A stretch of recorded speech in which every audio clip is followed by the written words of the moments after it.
Iglesia Bautista Priego de Córdoba. Culto domingo 31 de mayo de 2020.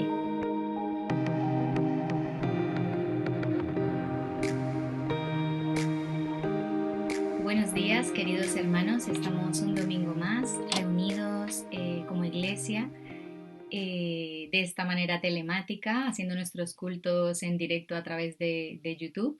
Y bueno, es una bendición porque podemos alabar al Señor, sabemos que estamos conectados a través de la red y que bueno, que el Señor está en medio de esta convocación que hacemos cada domingo. Y bueno, espero que cada uno de vosotros en vuestra casa esté bien, que el Señor os esté llenando de su presencia, que estéis creciendo mucho espiritualmente y que bueno, que juntos podamos seguir buscando y alabando y glorificando al Señor. En esta mañana me gustaría que pudiéramos ir a la palabra del Señor, que abriéramos la palabra por el libro de los Salmos.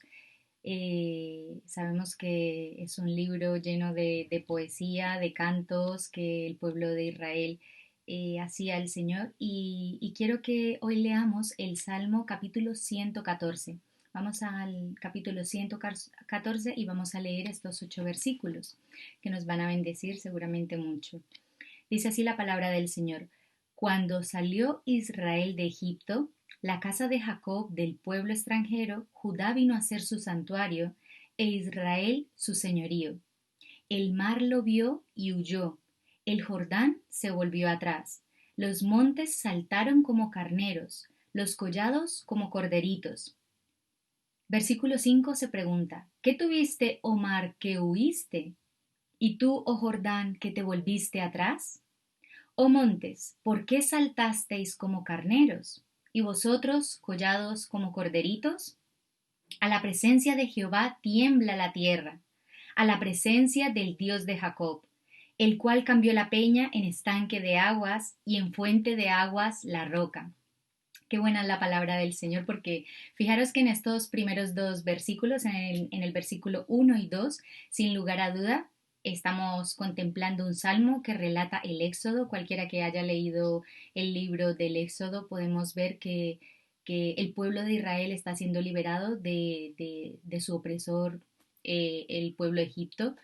Y claro, el Señor es quien está liberando al pueblo de Israel ante Faraón y sus gentes.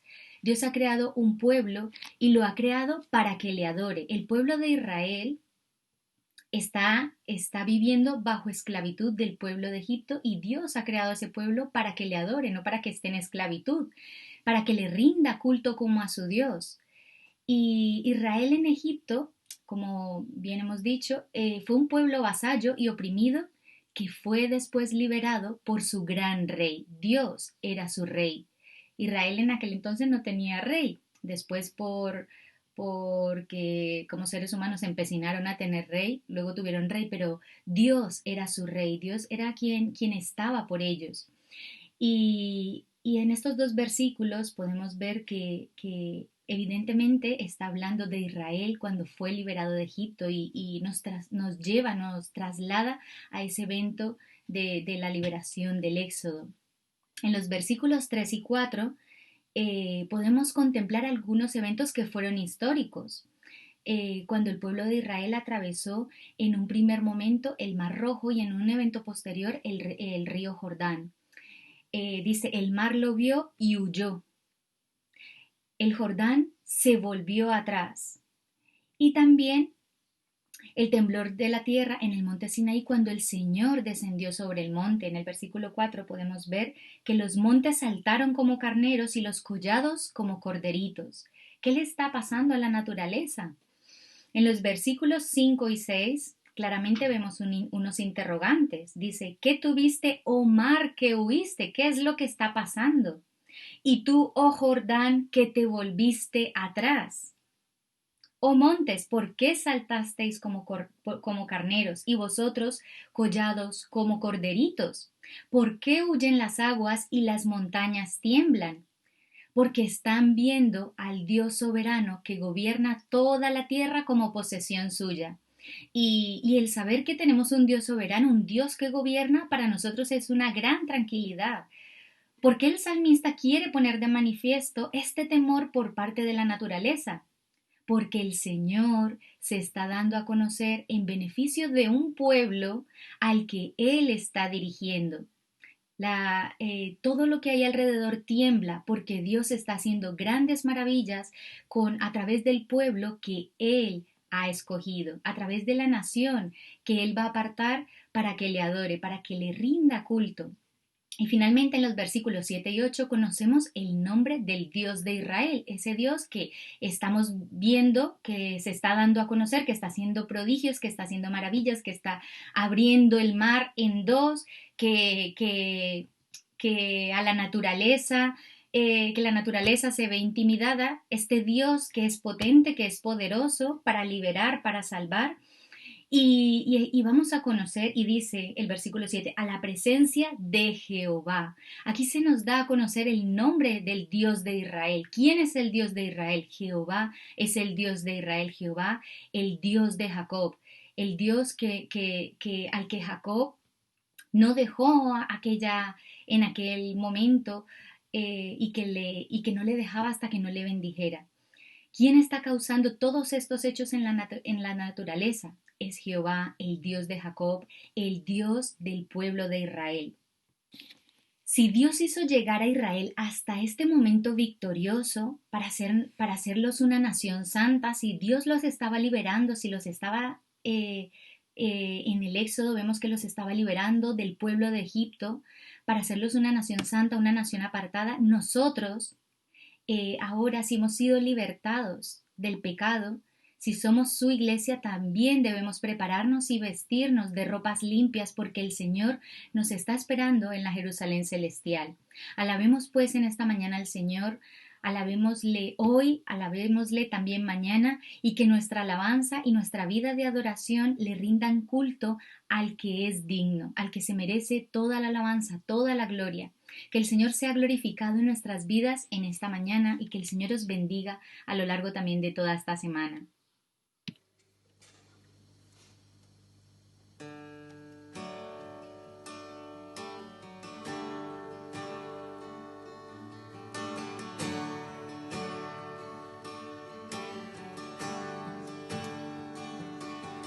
En la oscuridad está toda la humanidad, hasta que desde los cielos nos viniste a rescatar. A través de una virgen elegiste tu nacer y del trono descendiste a un pesebre siendo rey.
iglesia comenzó, por su espíritu nació, buenas nuevas por los siglos para toda la creación, por su sangre y por su nombre, libres somos por la fe.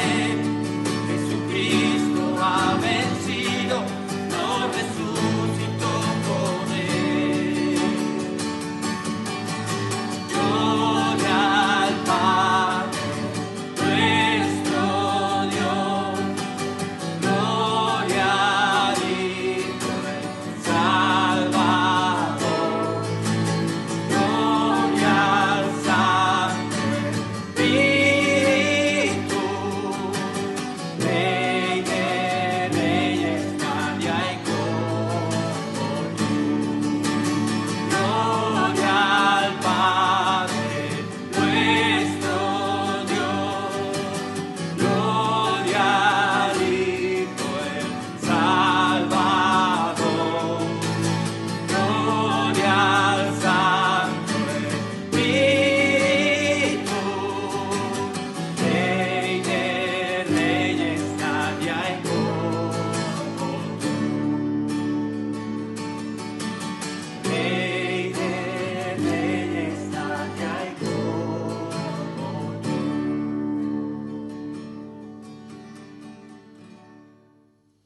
Todos necesitan, porque nunca falla, tu gracia y compasión. Todos necesitan perdón y esperanza de un Dios que salva.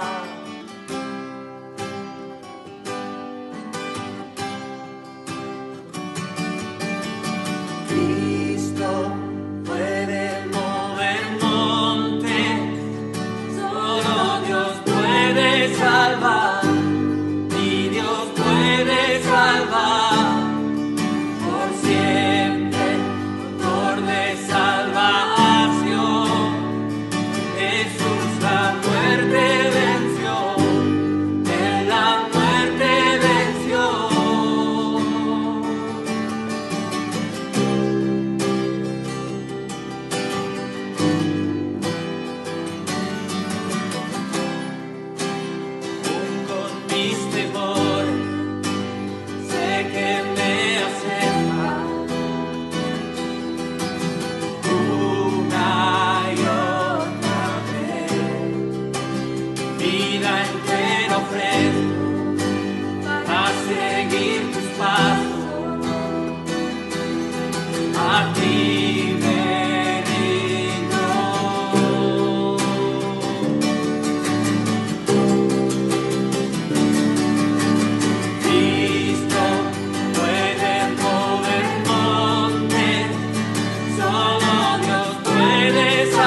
tu majestad.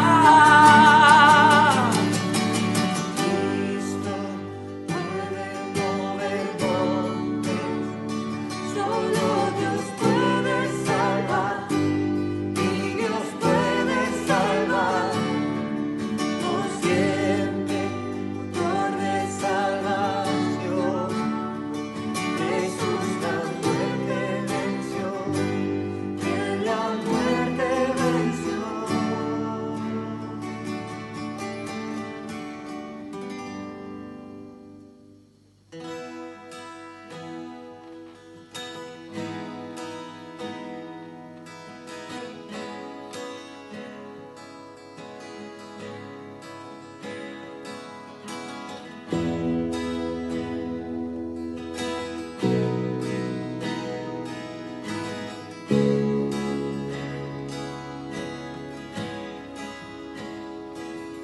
En la oscuridad, en la tempestad, tú me cuidas.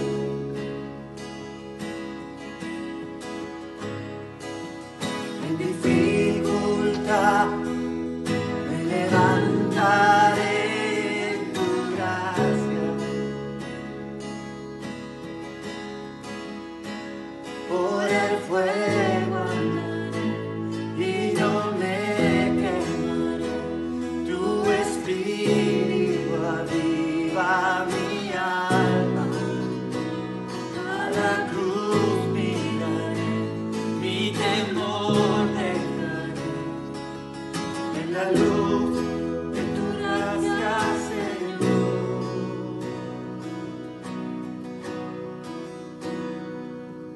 Lo que seco y muerto está, tú levantas con poder y restauras la ruina. Dios por siempre eres rey, mi refugio encuentro en la sombra de tu amor. Siempre quiero adorarte y amarte, Señor.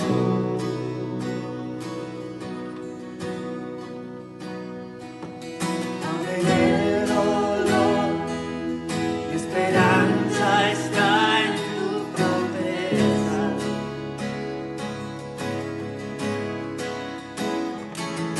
Cuando débil soy, tu poder me da nuevas fuerzas. Por el fuego andaré y no me quemaré. Tu espíritu aviva mi alma. A la cruz miraré, mi temor dejaré. En la luz de tu gracia, Señor. Oh,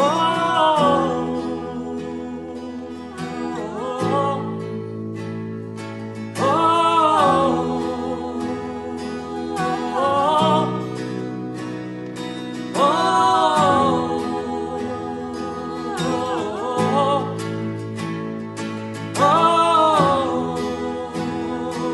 oh, lo que seco y muerto está, tú levantas con poder y restauras la ruina. Dios por siempre eres rey, mi refugio encuentro en la sombra de tu amor. Siempre quiero adorarte y amarte, Señor.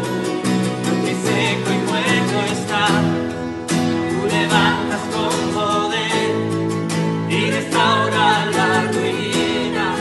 Dios por siempre eres rey, mi refugio encuentro en la sombra de tu amor. Siempre quiero adorarte y amarte, Señor. Oh, oh, oh, oh, oh,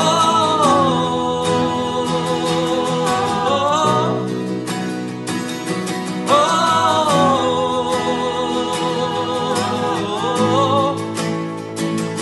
oh.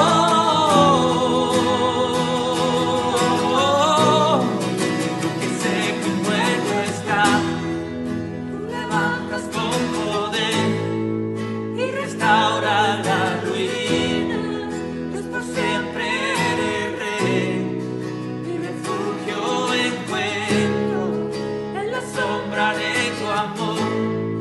Siempre quiero adorarte y amarte, Señor. Porque seco y muerto está, tú levantas con poder y restaura la ruina.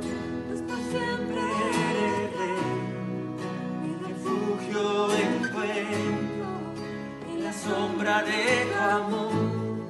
Siempre quiero adorarte y amarte, Señor. Oh, oh, oh, oh, oh,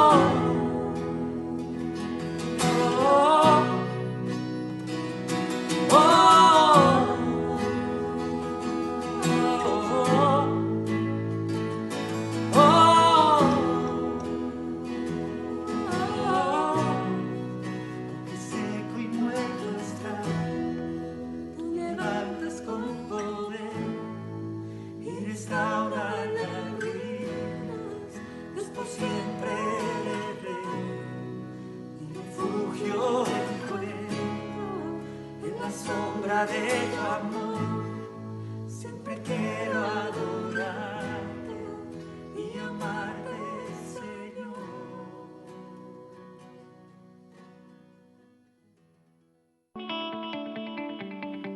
Serie Enséñanos a orar. Haz lo menor. Pastor Isaías Rodríguez. Hoy comenzaremos con una miniserie de varios mensajes titulados Señor, enséñanos a orar. Nos centraremos con la ayuda de Dios en Lucas capítulo 11, versículo del 1 al 13. Hoy vamos a ver el versículo 1 que dice lo siguiente. Aconteció que estaba Jesús orando en un lugar y cuando terminó, uno de sus discípulos le dijo, Señor, enséñanos a orar, como también Juan enseñó a sus discípulos. ¿Quién desea aprender a orar? ¿Quién está satisfecho con su vida de oración? ¿Quién puede decir que lo sabe todo acerca de la oración? Aunque sabemos de manera teórica que la oración es imprescindible para la vida cristiana, no solemos estar muy satisfechos de este aspecto en nuestra vida. Aunque sabemos que esta piedad religiosa no la experimentamos con la intensidad que debiéramos, hay poco esfuerzo de nuestra parte para avivarla. A pesar que decimos que no sabemos lo suficiente acerca de la oración, no solemos decirle a Jesús, enséñanos a orar. Una de las características imprescindibles de un discípulo es el reconocimiento de su necesidad de ser enseñado. Un discípulo es un aprendiz constante. Y esta es una de las características que vemos en los discípulos de Jesús. Ellos quieren aprender, quieren saber más. No es que no sepan nada acerca de la oración, sí saben cosas y cosas importantes, pero quieren más, saben que hay más. Fijémonos, los discípulos están contemplando la escena. Jesús se dispone a orar, se retira a un lugar, por el contexto del pasaje, un lugar cerca de sus discípulos, y pasa un tiempo orando allí. Jesús está hablando con su Padre. Creo que no hay una escena en la tierra que supere la increíble emoción de contemplar a Jesús intimando con su Padre.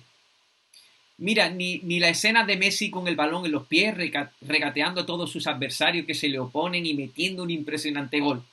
Ni siquiera Usain Bolt destrozando el récord de los 100 metros lisos.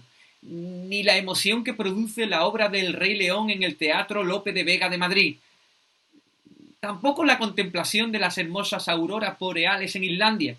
Nada de eso le llega a la suela de los zapatos con contemplar la escena de Jesús orando a su Padre.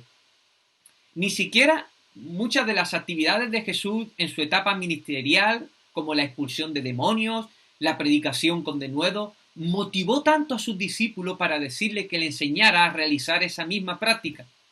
Pero cuando ellos contemplaron y tal vez también escucharon a Jesús orando a su Padre, fueron movidos a decirle, enséñanos a orar. Esta petición no quiere decir que los discípulos de Jesús no sabían nada acerca de la oración. Los discípulos no solo aprendieron a través de palabras proclamadas por el Maestro, también a través de su ejemplo de vida. Por medio de la observación, están aprendiendo cosas importantes. Y están aprendiendo cosas como que la oración es algo que se hace, que requiere de tiempo y de un lugar tranquilo, apartado de toda distracción. Eso están viendo del Maestro. Ellos parten ya de una base, pero algo sucede allí, a unos metros más adelante.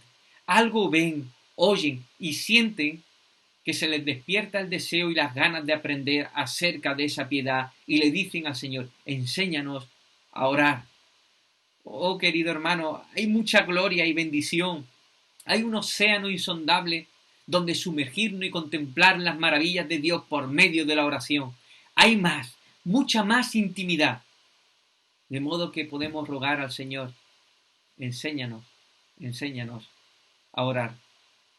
Ahora bien, hemos dicho que los discípulos parten de un conocimiento acerca de la oración, parten de una base aprendida al contemplar la vida de oración de Jesús, y es aquí donde yo quiero poner el énfasis en este día.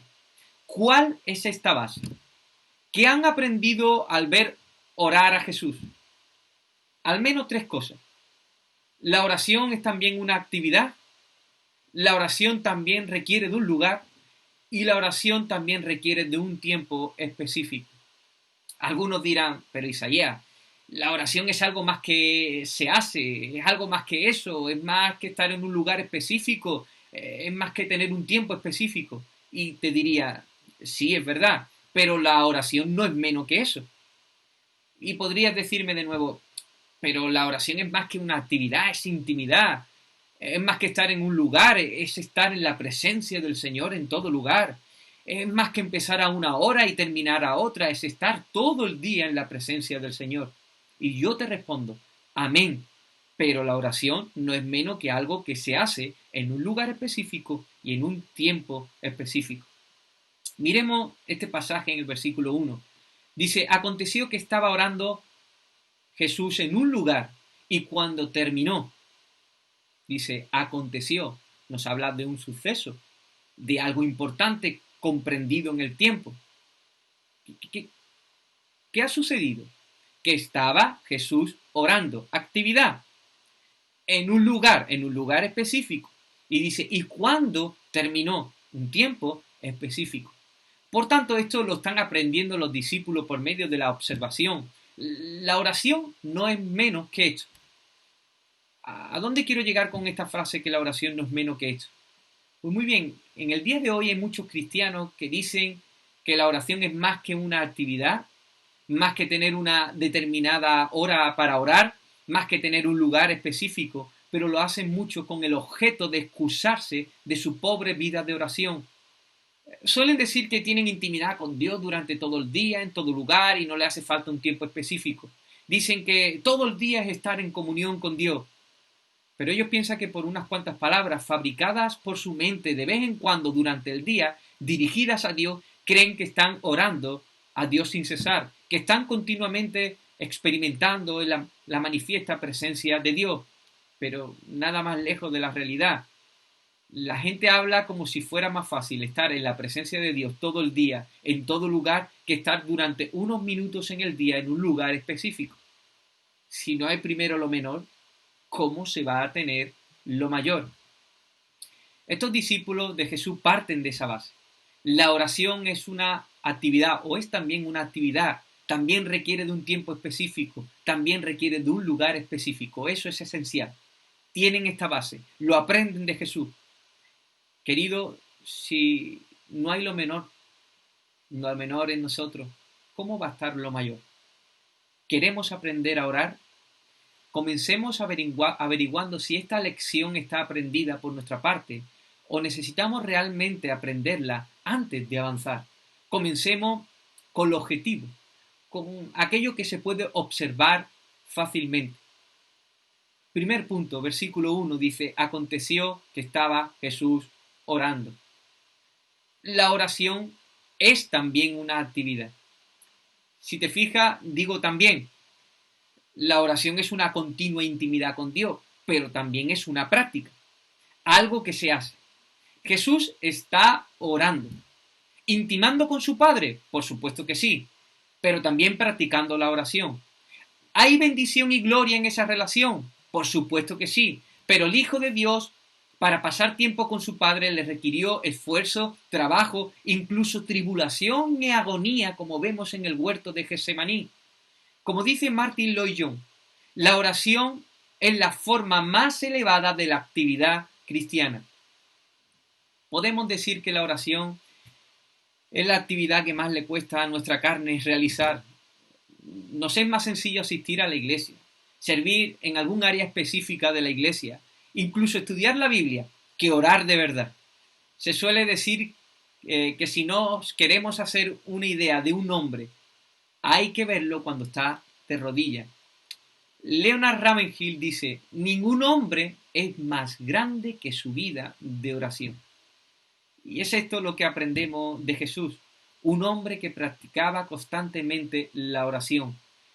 Pasaba noches enteras de oración o se despertaba antes que saliese el sol, se retiraba, como vemos en este pasaje, a buscar el rostro de su Padre. Y los discípulos veían y contemplaban y aprendían que la oración también es una actividad.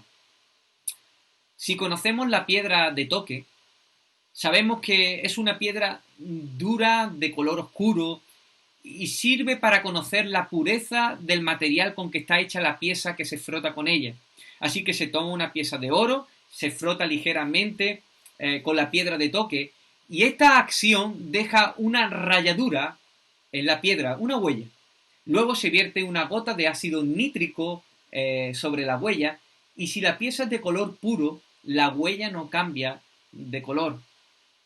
Pues bien, queridos, asimismo, si nosotros deseamos ver cómo está nuestra vida espiritual, la práctica de la oración es la piedra de toque que muestra en qué condición espiritual nos encontramos.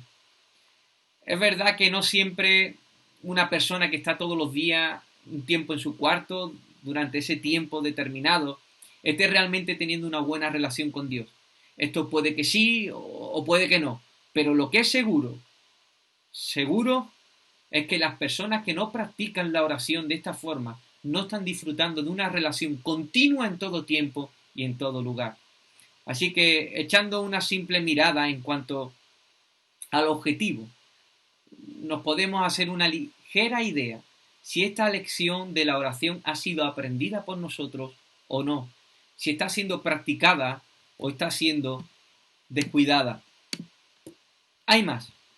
La oración entendida como actividad es un medio para adentrarnos a aguas más profundas en nuestra relación con Dios.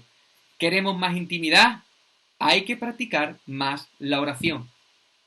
Creo que bucear bajo el mar tiene que ser algo fabuloso, maravilloso. Contemplar la biodiversidad marina tiene que ser impresionante. Sumergirse y ver los colores del mar, azul fuerte, azul cristalino, azul verdoso, mirar los corales, los diferentes tipos de peces con todas sus tonalidades. Una auténtica maravilla. Lo que se espera ver ahí abajo es lo que realmente motiva a los más atrevidos a sumergirse allí, a practicar el submarinismo. Pero para adentrarse a esas profundidades hay que equiparse, hay que colocarse lo esencial. Un traje de buzo, botas, guantes, aletas de buceo, la bombona de aire. Cuando bucea bajo el mar, esos elementos no son lo que llama la atención al buceador, sino el mar con toda su diversidad, con todas sus cosas. Sin embargo, esos elementos son esenciales para sumergirse y disfrutar de él. Asimismo, la oración es el equipo dispuesto por Dios para encontrarnos con Él. Es el medio. Lo importante en mayúscula no es la actividad, lo importante es Dios. Pero esa práctica de la oración es esencial para disfrutar de Él. La oración es un medio para sumergirnos a aguas profundas. Es la bombona de aire que nos hace posible experimentar la presencia de Dios La oración son las aletas que nos impulsa a adentrarnos más adentro, a una relación más profunda. La oración son las gafas que nos hace contemplar el maravilloso colorido de las perfecciones, excelencia y atributos de nuestro Dios. Querido hermano, anímate, practica la oración, equípate, sumérgete y adéntrate. ¿Cuesta? En cierto sentido, claro que sí, hermano. Es una práctica espiritual y no le gusta a nuestra carne, pero en otro sentido. La bendición y la gloria de Dios, o sea, Dios mismo esperándonos al otro lado, nos debe motivar. Comienza con lo menos y lo mayor se dará. Segundo punto, versículo 1, dice, aconteció que estaba Jesús orando en un lugar y cuando terminó. Los discípulos de Jesús no solo aprendieron por medio de la observación que la oración es algo que hay que hacer, sino también que requiere de un tiempo determinado. La oración es una actividad, por tanto, es obvio que requiere de tiempo. Sí, de tiempo de horas, de minutos, de segundos, de ese tiempo que parece ser más un enemigo que un aliado, de ese tiempo que solemos decir que no nos alcanza para hacer todas las cosas del día. Jesús también vivió sujeto voluntariamente a ese tiempo. El tiempo de Jesús era el mismo que tenían sus discípulos, las personas de su época, de todas las épocas, el mismo tiempo que tenemos nosotros, 24 horas al día. El tiempo que la Tierra gira alrededor de sí misma es el mismo tiempo. Ante el escaso tiempo de oración que nosotros dedicamos, solemos apelar que la vida de aquella época era distinta. Ahora hay más complejidad. La forma de vida de nuestro tiempo demanda más tiempo para satisfacer nuestras propias necesidades. Lo curioso es que en este tiempo no había microondas, ni frigorífico, ni lavavajillas, ni lavadora, ni ordenadores para contabilizar rápidamente las cuentas. ¿No será más bien que las necesidades reales de la vida cotidiana no son tan reales como parecen? ¿No será que dedicamos el tiempo a muchas cosas que pueden esperar, o simplemente hay que restringir por un tiempo, o si hiciera falta eliminar de nuestra agenda? Querido, Jesús era un hombre ocupado, no superocupado. Su día era muy movido, no supermovido. Se pasaba el día administrando a personas muy necesitadas, sanando, enseñando, expulsando demonios, rodeado constantemente de personas, pero muy de mañana lo vemos orando. Acababa la jornada y lo vemos noches orando. Él oraba de una manera específica, en un tiempo específico. ¿Había estado durante el día orando sin cesar? Seguro que sí, continuamente, pero apartaba un tiempo específico para orar a Dios Padre. Mi hermano, no se trata de planificar nuestra agenda diaria y de último buscar un hueco para orar, sino que se trata de elaborar nuestra agenda a partir de la oración. Si queremos seguir el ejemplo de Jesús, debemos renunciar a muchas cosas placenteras. Tendremos que reducir tiempos de ocio, redes sociales, televisión, aficiones. Tendremos que reducir relaciones sociales e incluso, si fuera necesario, algunas actividades ministeriales. La oración también requiere de tiempo. La pregunta que nos debemos hacer es, ¿cómo debe ser la calidad de ese tiempo? Si continuamos observando nuestro texto base, Lucas nos relata que Jesús se había apartado. Sus discípulos no estaban muy lejos de él, pero en ese momento no estaban con él. Era el tiempo de estar a solas con su Padre. Es interesante la frase que dice, y cuando terminó, uno de sus discípulos le dijo. No fueron al maestro a preguntarle hasta que terminó de orar. No sabemos si Jesús le había enseñado a que no le interrumpieran mientras oraba, o si los discípulos, viendo esa impresionante y emocionante escena, ni siquiera se le pasaba por la cabeza interrumpirle. Pero lo que sí sabemos es que hasta que no terminó de orar, no le hablaron. Ese tiempo es el tiempo de oración con su Padre, el tiempo de Jesús de orar con su Padre, un tiempo de quietud, un tiempo apartado de distracciones. Y así es como los discípulos ven, observan y aprenden acerca del hecho de practicar la oración, como dice un autor, apartado de las obligaciones del día, protegido de las incursiones del trabajo y de los placeres. Era un tiempo exclusivamente para Dios. La cuestión no es simplemente apartar un tiempo para Dios, sino apartar también de ese tiempo todo aquello que nos puede distraer de Dios. Se trata de consagrar ese tiempo únicamente para Dios, sin móviles que puedan sonar, sin elementos electrónicos que puedan distraer tu mente y en la medida de lo posible sin niños cerca en cualquier momento que en cualquier momento haga peligrar ese tiempo por cosas que pueden esperar. Claro que no siempre es fácil, pero por ello necesitamos un lugar específico. Este es el tercer punto, un lugar específico. Versículo 1. Aconteció que estaba Jesús orando en un lugar. Si a muchos de nosotros, debido a las circunstancias que nos rodean, nos es complicado buscar un momento sin distracciones, quiero deciros que a Jesús también le fue difícil. Desde que Jesús comenzó su ministerio, su fama se extendió por Israel. La gente le seguía. La palabra dice que grandes multitudes. La gente se le echaba encima, le apretaba.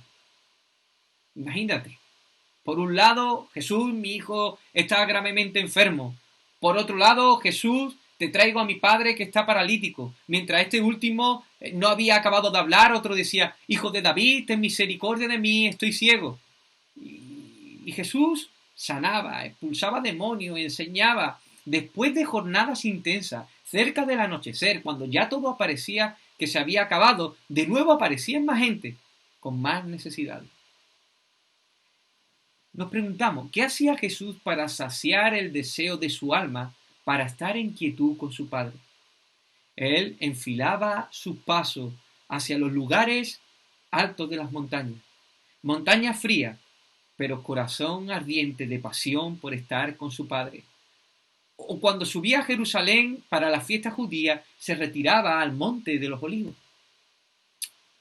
Con ello, hermano, no estamos hablando de que hay que ir a un monte o a un bosque para orar, aunque sería una buena idea si este es posible. Pero hay un lugar específico donde orar.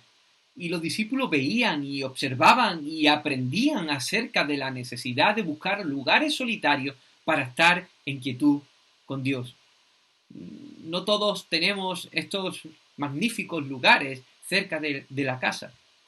Pero a pesar que en la misma casa haya muchas distracciones, no hay excusa para buscar un lugar y buscar allí al Señor. El mismo testimonio de Susana Wesley es un ejemplo de una mujer que consagró al Señor tiempos de oración. Esta mujer había tenido 19 hijos, 9 de ellos murieron y tuvo otros 10 hijos saludables corriendo por su casa todos los días. Esta mujer se entregaba a la casa, criando hijos, sembrando jardines, ordeñando vacas. Era la profesora de sus niños en su casa, no iban a una escuela pública. Aún así, era una mujer de oración. ¿Sabéis cuál era su lugar secreto de oración? Ella se dirigía a la cocina de su casa, se ponía el pañal sobre el delantal, sobre su rostro, y esta era la manera que sacaba tiempos de quietud para orar. Y sus hijos sabían que cuando la mamá tenía el delantal puesto en la cabeza, debían respetar ese tiempo. Tremendo, ¿verdad? Querido, se dice que más hace el que quiere que el que puede. Busca tu lugar o tus lugares de oración con las menos distracciones posibles.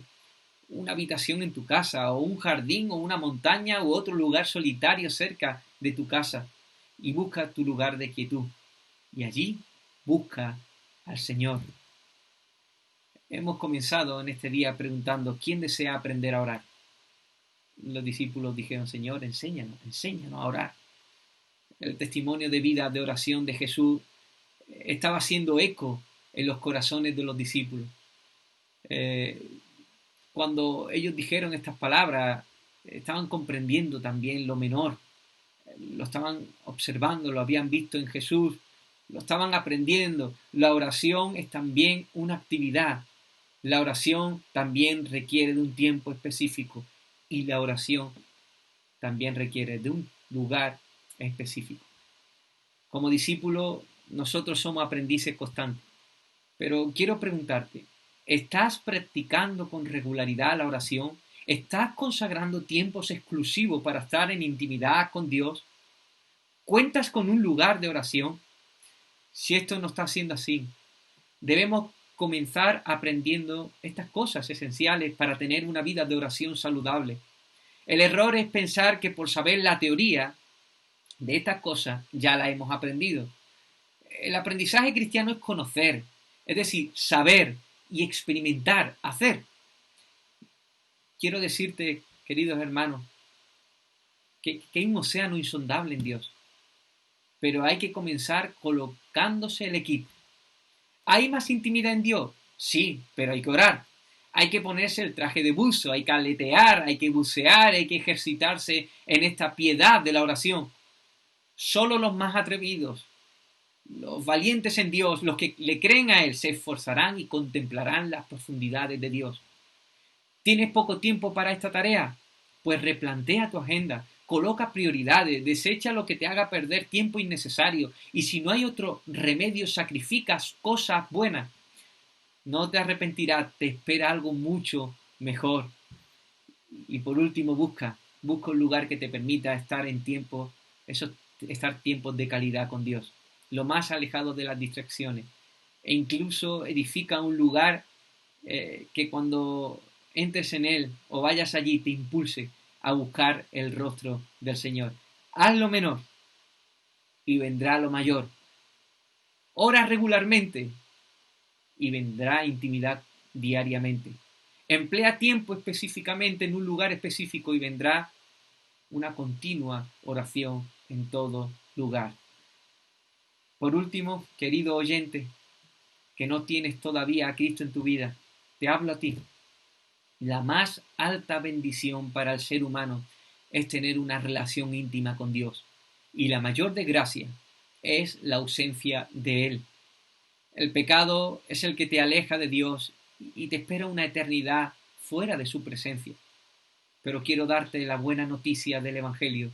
Dios, movido a misericordia, se hizo hombre en la persona de Jesús y murió en la cruz del Calvario en lugar de los pecadores. Él muere abandonado por el Padre debido a nuestros pecados, para que ahora los que creamos en Él podamos tener una maravillosa relación con Dios.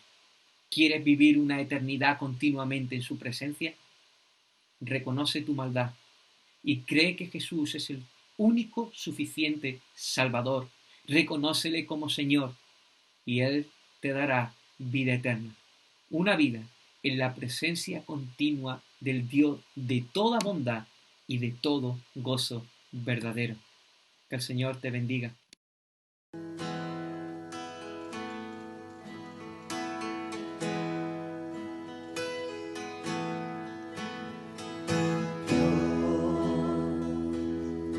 Dios mío eres tú. En madrugada te buscaré.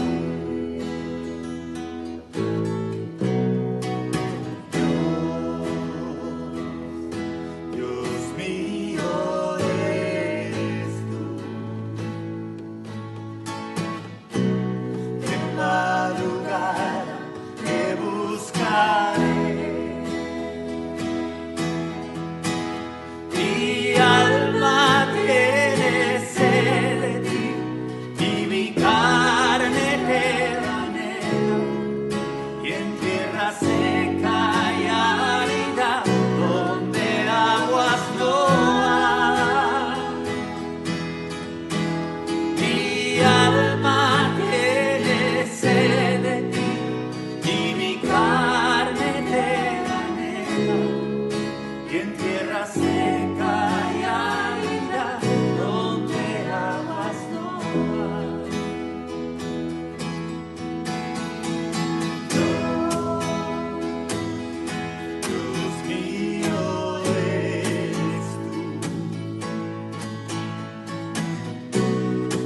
madrugada te buscaré.